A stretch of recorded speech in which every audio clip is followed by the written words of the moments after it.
Mata kuliah Administrasi Pertanahan. Topik ke-63 dari 84 topik.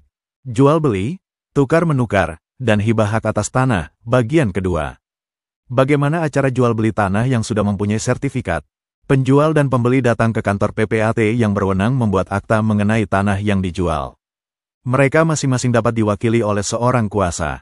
Penjual harus mempunyai wewenang untuk menjual dan pembeli harus memenuhi syarat sebagai subjek hak atas tanah yang dijual. PPAT harus memastikan kedua hal itu. Dalam transaksi jual beli tanah, biasanya PPAT yang bersangkutan akan meminta data-data standar yang meliputi hal berikut. 1. Data tanah. A. Asli PBB 5 tahun terakhir, berikut surat tanda terima setoran, bukti bayarnya. B. Asli sertifikat tanah, untuk pengecekan dan balik nama. C. Asli IMB, apabila ada dan untuk diserahkan kepada pembeli setelah selesai proses AJB. D. Bukti pembayaran rekening listrik, telepon, dan air, apabila ada. E. Jika masih dibebani hak tanggungan, atau hipotek, harus ada surat roya dari bank yang bersangkutan. Perlu diketahui, poin A dan B di atas mutlak harus ada, tetapi poin C, D dan E opsional. 2. Data penjual dan pembeli, masing-masing, dengan kriteria sebagai berikut, perorangan. A. Fotokopi KTP suami istri. B. Fotokopi kartu keluarga dan akta nikah. C. Fotokopi keterangan WNI atau ganti nama, apabila ada untuk WNI keturunan. Perusahaan. A. Fotokopi KTP direksi dan komisaris yang mewakili. B. Fotokopi anggaran dasar lengkap berikut pengesahannya dari Menteri Kehakiman dan HAM. C. Rapat umum pemegang saham PT untuk menjual atau surat pernyataan sebagian kecil aset. Dalam hal suami atau istri atau kedua-duanya yang namanya tercantum dalam sertifikat sudah meninggal dunia, yang melakukan jual beli tersebut adalah ahli warisnya. Jadi, data-data yang diperlukan sebagai berikut. A. Surat keterangan waris. 1. Untuk pribumi, surat keterangan waris yang disaksikan dan dibenarkan oleh lurah yang dikuatkan oleh camat. 2. Untuk WNI keturunan, surat keterangan waris dari notaris. B. Fotokopi KTP seluruh ahli waris. C. Fotokopi kartu keluarga dan akta nikah. D. Seluruh ahli waris harus hadir untuk tanda tangan AJB atau surat persetujuan dan kuasa dari seluruh ahli waris kepada salah seorang di antara mereka yang dilegalisasi oleh notaris, dalam hal tidak bisa hadir. E. Bukti pembayaran BPHTB waris, pajak ahli waris, yaitu besarnya adalah 50% dari BPHTB jual beli setelah dikurangi dengan nilai tidak kena pajaknya. Nilai tidak kena pajaknya tergantung dari lokasi tanah yang bersangkutan. Contoh perhitungannya sebagai berikut. NJOP tanah sebesar 300 juta rupiah yang berlokasi di wilayah Bekasi, nilai tidak kena pajaknya wilayah Bekasi adalah sebesar 250 juta rupiah. Jadi, pajak yang harus dibayar sama dengan 300 juta rupiah dikurangi 250 juta rupiah, dikali 5%, kemudian dikali 50%. Jadi, apabila NJOP tanah tersebut di bawah 250 juta rupiah, penerima waris tidak dikenakan BPHTB waris, pajak waris. Sebelum dilaksanakan jual beli, harus dilakukan hal berikut. 1. Pengecekan keaslian dan keabsahan sertifikat tanah pada kantor pertanahan yang berwenang.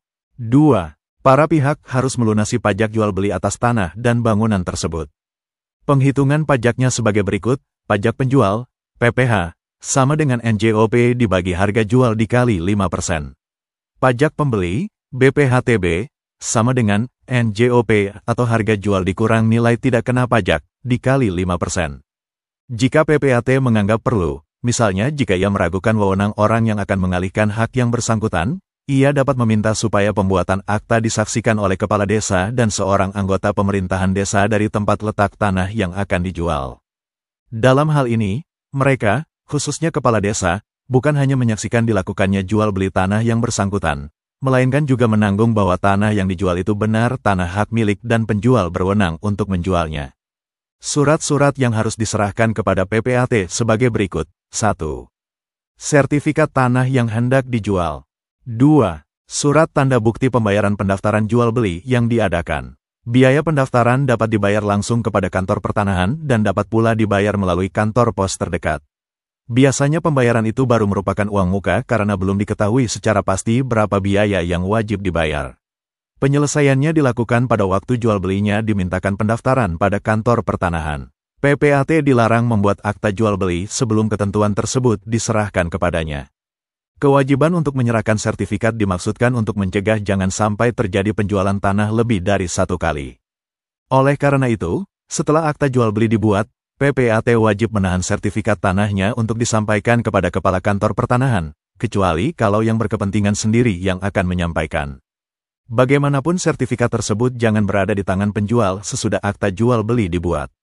Kalau ada keraguan mengenai kebenaran dari keterangan-keterangan yang ada dalam sertifikat yang diserahkan kepadanya, PPAT dapat meminta supaya yang bersangkutan meminta surat keterangan pendaftaran tanah, SKPT, kepada Kepala Kantor Pertanahan untuk dicocokkan. PPAT pun wajib menolak permintaan untuk membuat akta, jika tanah yang akan dijual itu ternyata masih dalam perselisihan. Jika yang datang menghadap PPAT itu bukan pemilik dan pembeli sendiri melainkan kuasanya, wajib diserahkan surat kuasa yang memberi wewenang kepadanya untuk melakukan jual beli itu. Jika pemilik yang namanya tercantum pada sertifikat tanah sudah meninggal dunia, sedangkan yang akan menjual itu ahli warisnya, perubahan itu harus dicatat lebih dahulu oleh Kepala Kantor Pertanahan pada buku tanah dan sertifikatnya, sebelum akta jual beli dibuat oleh PPAT. Setelah menerima surat-surat yang diperlukan, PPAT membuat akta jual beli tanah dengan dihadiri 2 orang saksi. Akta jual beli beserta sertifikat dan warkah-warkah lain yang diperlukan untuk pembuatan akta oleh PPAT segera disampaikan kepada Kantor Pertanahan yang bersangkutan. Akta dan lain-lainnya itu dapat juga dibawa sendiri oleh yang berkepentingan ke Kantor Pertanahan dengan memberikan tanda penerimaan kepada PPAT.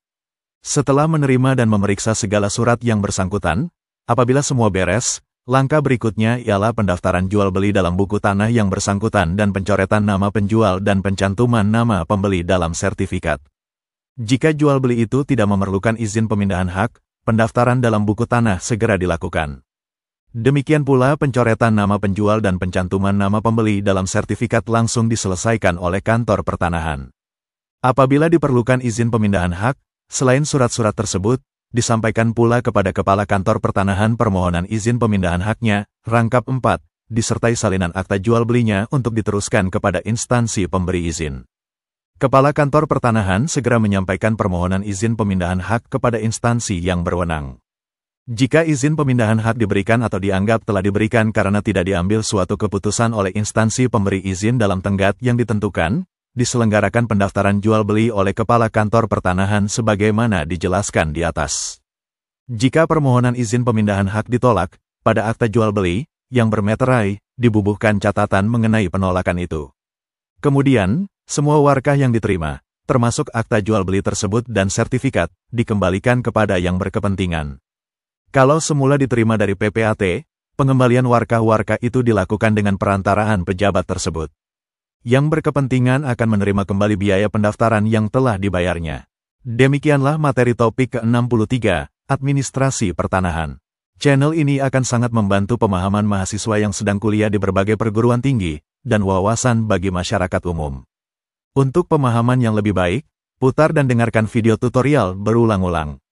Subscribe dan like, agar Anda mendapatkan update tutorial lainnya. Bagikan juga link video ini, agar teman lain mendapatkan manfaat channel ini. Terima kasih. Sampai jumpa. Bersambung ke topik 64.